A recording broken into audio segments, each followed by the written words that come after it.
Good morning, students. Today we are going to discuss the topic strategic analysis and choice.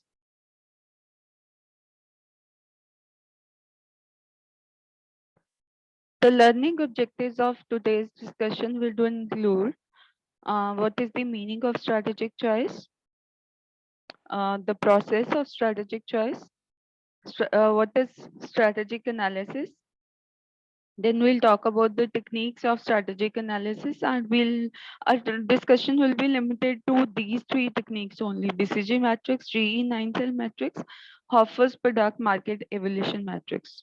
And towards the end, we'll also discuss what are the subjective factors considered in strategic choice.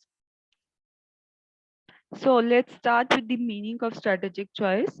As the Glueck is credited with the work of strategic analysis and choice, he defines strategic choice as the decision which selects from among the alternative brand strategies which will best meet the enterprise objectives. And the choice involves consideration of selection factors, evaluation of the alternatives against these criteria, and the actual choice. As we always know that whenever decision making is exercised in management, it is always to choose one particular alternative out of the various alternatives available. Even here, when the company is going to select a particular strategies, they have to select a strategy out of the various options available to them.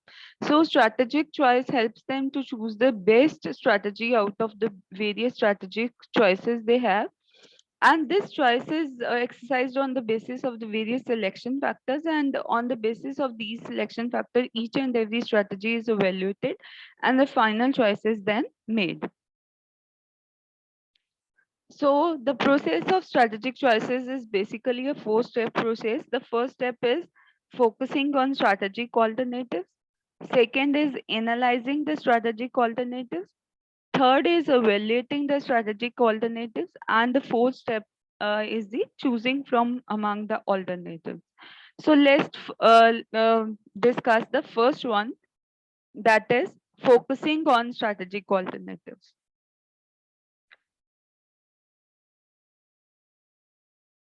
So strategy alternatives available to a company are many.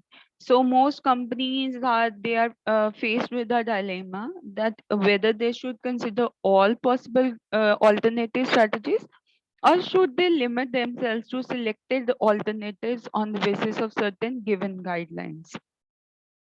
So consideration of all these possible alternatives makes the process very broad based, and it may be problems and it may be theoretically recommended, but the practical problems may be many. So there is another question that is related to the time and resources. So, but on the other hand, if we other companies considering only few alternatives, there is possibility or risk of omission of some important strategies. So that means we need some middle of the road approach herein. Means we shouldn't go for selecting each and every alternative, or we shouldn't consider very few alternatives while exercising the choice. So the middle of road approach is to consider the reasonable number of alternatives. And what are those reasonable number of alternatives? To select the reasonable number of alternatives, a company can consider this on one of the three bases. One is the first one is on the basis of the corporate mission or philosophy. Because every organization has a corporate mission or philosophy, so this would dictate elimination of some of the strategic choices. So, for example, Reliance Industries, as a corporate policy, they do not consider any project with outlay of less than rupees 1,000 crore. So any project that is having investment outlay of less than 1,000 crore will automatically be listed out of the strategic choices. Next is the investment requirements. So investment requirements may also limit the choices. So mean there are some there are some strategies that require a huge amount of investment. We may list out all those strategies because the company will not be able to invest in that much. And the last criteria that can be used is the gap analysis. So gap analysis helps in the initial selection of the probable alternatives. So it essentially shows or measures the gap between present performance and desired performance based on organizational goals or priority. So herein means we can find out the difference between where we are today and where we want to reach in the future. So there is a gap in between. So any strategy that helps to fill in that gap, that helps to bridge in that gap, will be the useful one. So we may select all those strategical alternatives which we feel that will be able to bridge in the gap between our present performance and the future performance. So these are some of the strategies, these are some of the ways by which we can focus on the reasonable number of alternatives.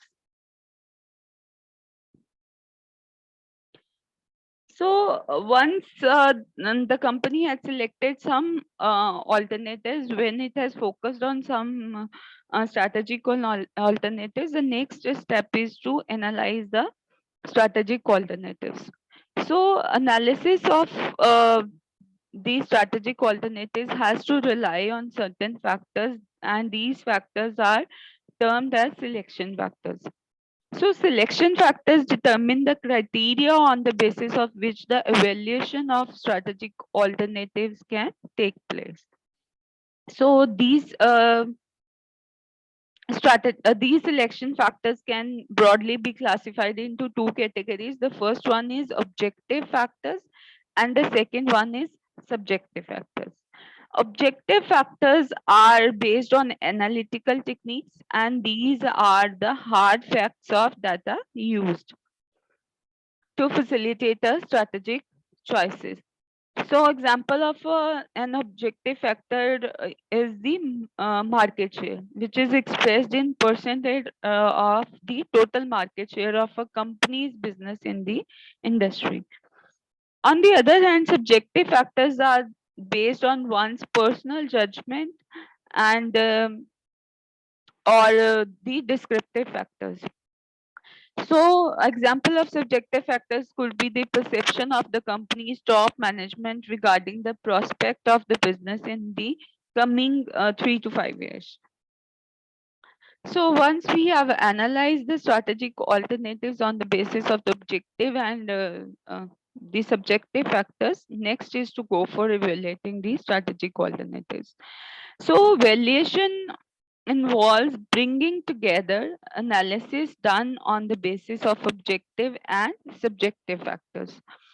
So, after the successive iterative steps of analyzing the different alternatives on the basis of selection factors, this lies at the heart of the evaluation.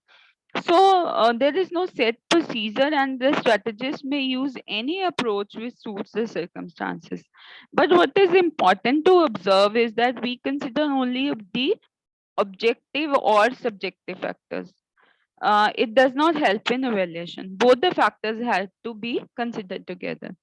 So in the analysis part, we had means figured out some objective factors and subjective factors, and at the evaluating part, herein will bring those objective and subjective factors together to take out some meaning.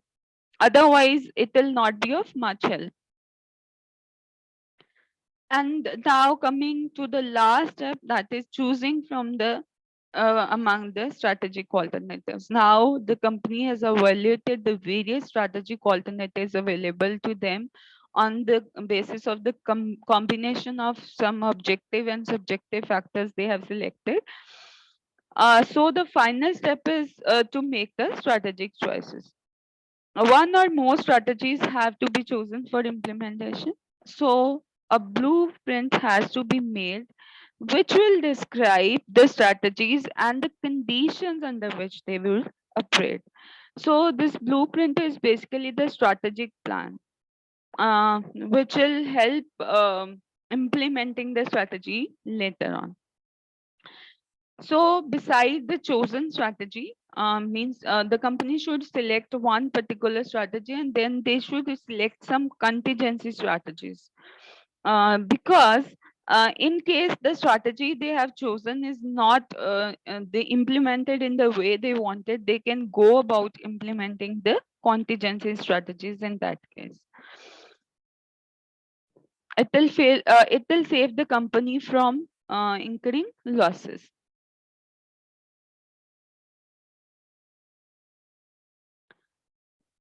Next is the strategic analysis. Strategic analysis is investigation of the objective factors being considered in the process of strategic choice. So it helps to answer the question such as which industries to enter or leave, which businesses to create, acquire, or divest, or which products markets to retain or grow or divest.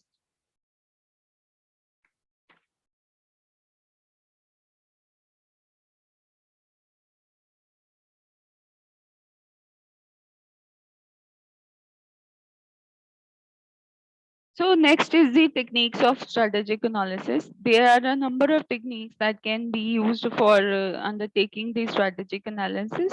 The first step of the first type of techniques that can be used is called corporate portfolio analysis. Under corporate portfolio analysis, we have BCG matrix, GE9 cell matrix, Hoffer's product market evaluation matrix, and directional policy matrix. Then when we can go for corporate presenting analysis or SWOT analysis, or we can do experience curve analysis. We can also go for life cycle analysis, the industry analysis, strategic group analysis can be done, or the competitor analysis can be undertaken.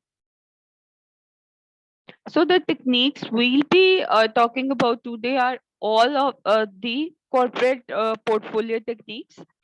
And the first one that we'll be doing today is the BCG matrix.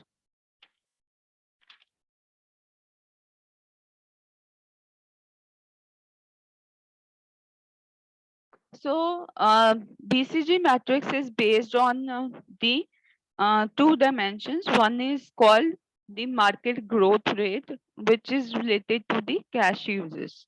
So this market growth rate ranges from low to high.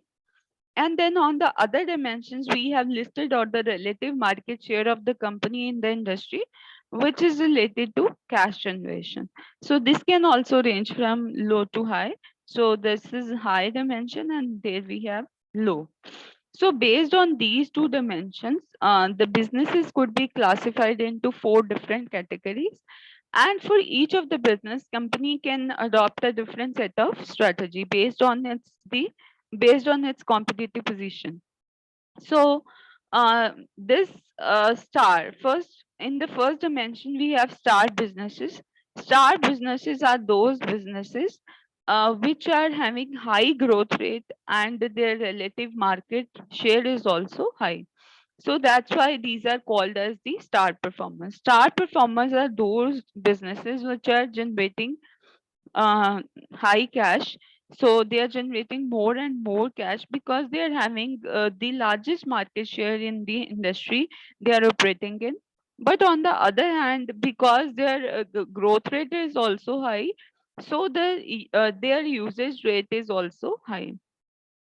So they need more cash to invest into them to keep performing at the best pace. So then on the right side, we have the so let's talk about cash cows first. Cash cows are those businesses which have high relative market share in the industry, but their market growth rate is quite low. So this is happening because these businesses are the mature businesses. So they have their market is saturated. There are not many possibilities available for innovating in that particular market. So their market growth rate is low, but the company is enjoying higher market share because it is leader in its market. So that's why the company is generating generating more cash, but their cash requirement needs are very low. So means we can keep on running these businesses because these businesses will help in generating the cash that is required by the other businesses. So then we have dogs. Dogs are those businesses which have low market share, and their market growth rate is also high. So means these are those businesses which have reached at the decline stage, and there are no more possibilities for improving the position of these businesses. So the best strategy we can adopt for these dog type of businesses is to go for the divestment or for the phased withdrawal. So, and the last one is the question marks. So question marks are those businesses wherein the market growth rate is high, but their relative market share is very low. So this could be due to the faulty product or the faulty strategies being used by the company. So that's why these are called the question marks, because their position is not very much clear, because the company is operating in the industry which has high growth rate, but still the business is not doing well.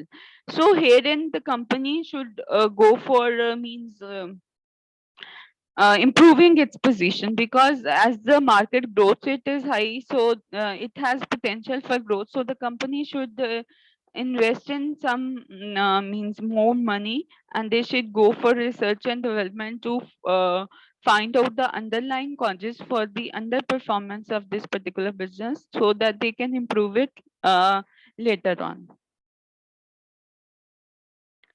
So we had discussed each one of these already.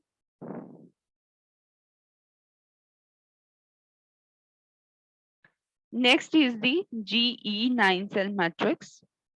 So, GE9 cell matrix is a corporate portfolio technique that is developed by the um, joint efforts of Electric Company of the United States, and with the help of McKinsey Consulting Company.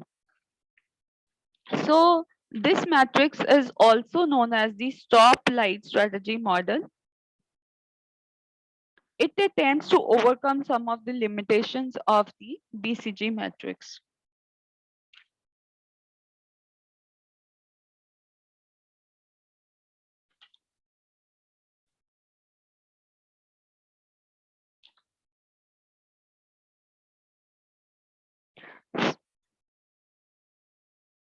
So this matrix uses two dimensions, industry attractiveness and the business strength.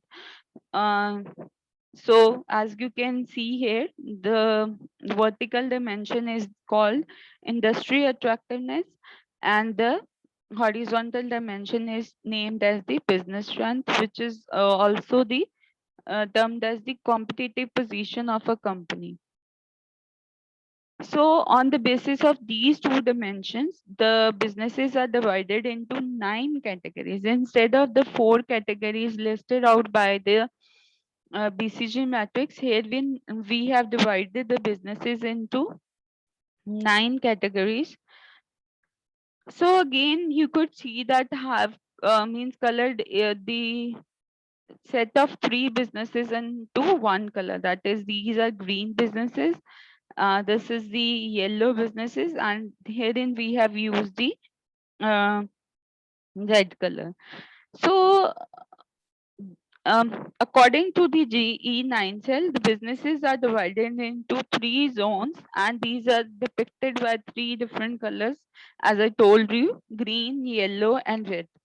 So, this is symbolic of the traffic signal. So, in the traffic signal, green is for grow.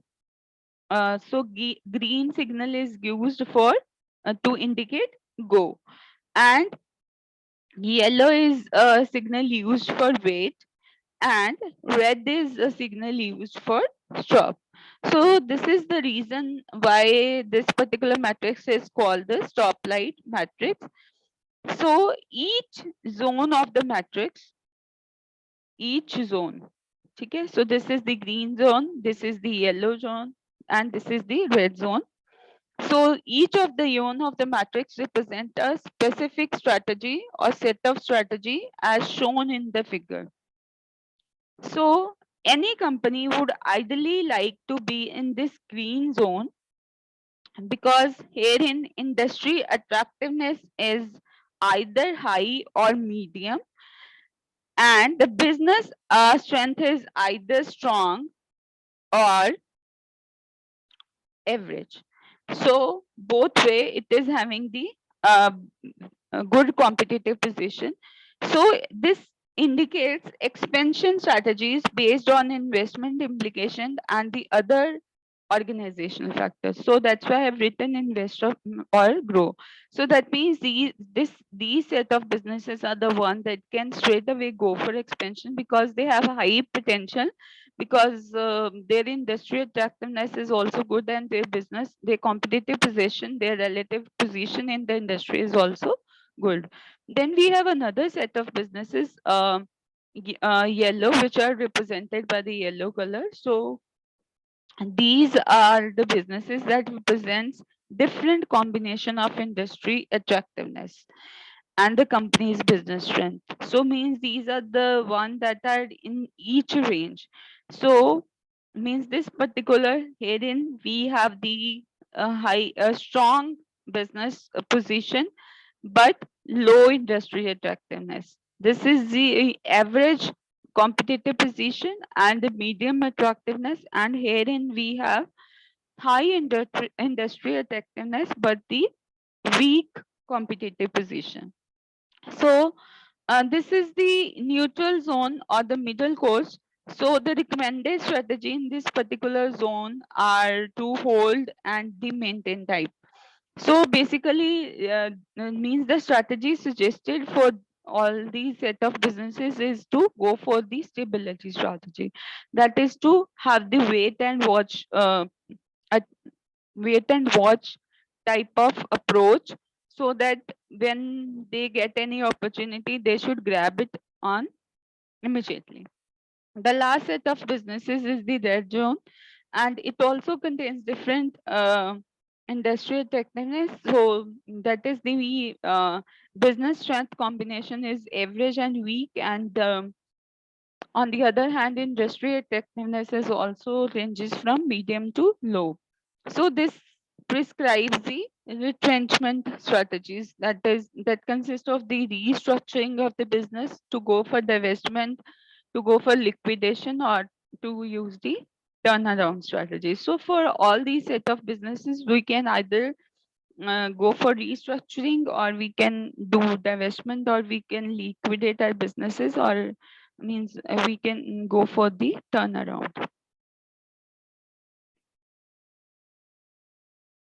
So as I already told you, so this is for reinforcing what I have told you in the last slide. Each zone of the matrix represents a specific strategy or set of strategy. The strategy in the green zone is to invest or expand. The yellow zone is the neutral zone, and the recommended strategies are stability. The strategy in red zone is to harvest or divest. The next one is the product market evolution matrix. So this particular product market evolution matrix was given by Hoffer and Schendel in the year 1978, and this has identified a shortcoming in the GE 9-cell matrix. The GE, according to the Hoffer and Schendel, the GE 9-cell matrix does not consider industry life cycle of the stages of product or market evaluation. So they have therefore suggested a matrix or model based on two dimensions of the stage of product or market evaluation and the competitive position of a company. So herein we have two dimensions. On the vertical side, we have taken the market evaluation or the product evaluation stages. On the horizontal axis, we have taken competitive position that ranges from strong to weak. So the stages of product or market evaluation are development, growth, shakeout, maturity, or decline. So based on these two dimensions, means so there are number of positions that could be taken by any particular businesses.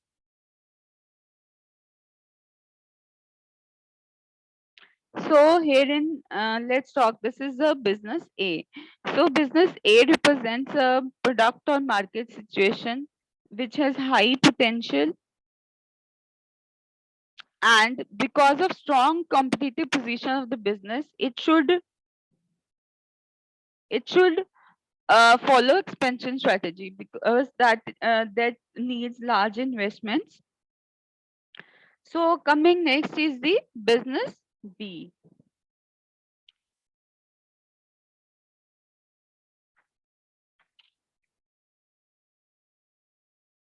So this business B is some where in the maturity it is entering from a strong position to the average week, and it is at the maturity stage. So this is a business that can be used for cash generation because it has good competitive position and it can still generate cash for the company. So this business is in the market shakeout phase. This particular business is in the market shakeout phase, and their competitive position is also weak. So these are the businesses that are question mark, and so these businesses should be harvested. Then we have this business, which is almost a drug type of business because the product or market is on the decline stage, and it is also entering the weak position from the average competitive position. It is entering into the weak position. So herein, the recommended strategy would be divestment. So you can clearly see that herein we can have many choices of the businesses based on their means stage in the product evolution and the competitive position, and accordingly we can choose the different strategies for each of these businesses.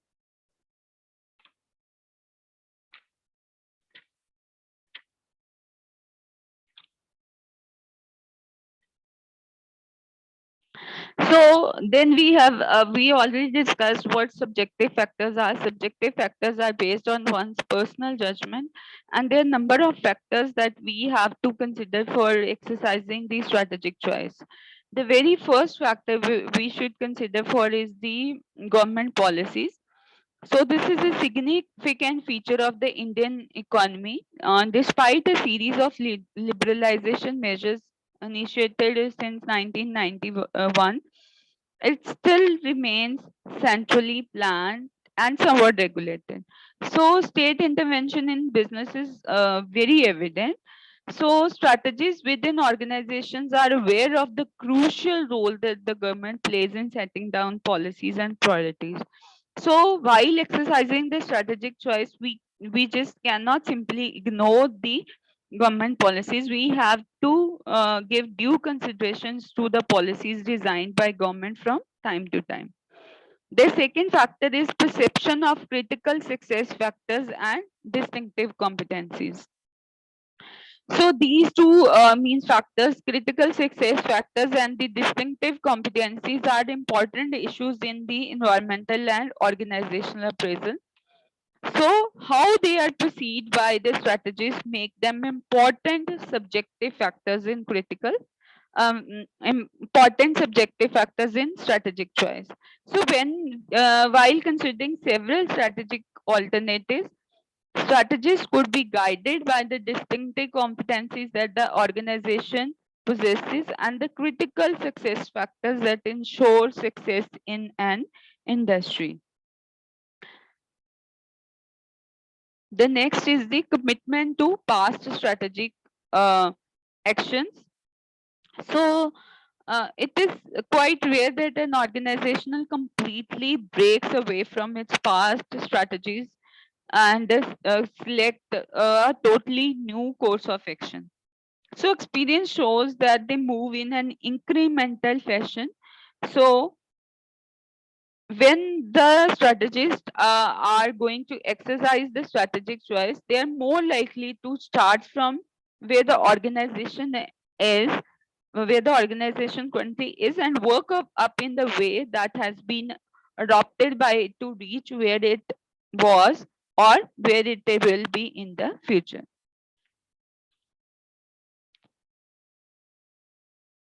The other subjective factor that will affect the strategic choice is the strategist's decision style and attitude to the risk.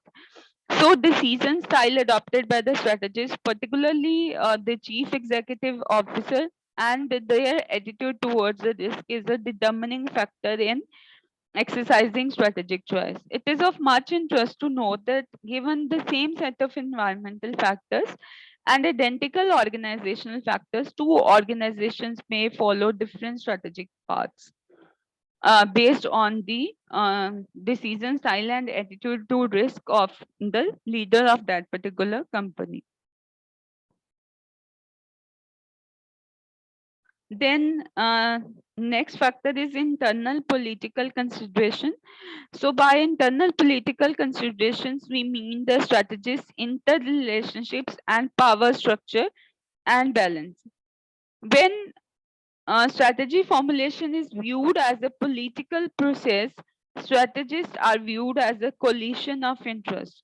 A dominant CEO is able to affect strategic choice decisively. Where the CEO is perceived as weak or invites participation, interest groups or emerge which affect the strategic choice process and try to make the process work in their favor. So the kind of political environment that is prevalent inside the organization greatly affects the strategic choice. And the last subjective factor that is considered for exercising the strategic choice is the time element and the competitive consideration. So timing basically answers the questions such as when to exercise a strategic choice or when a particular strategic choice is to be made and for what period, means for short run or for a long run.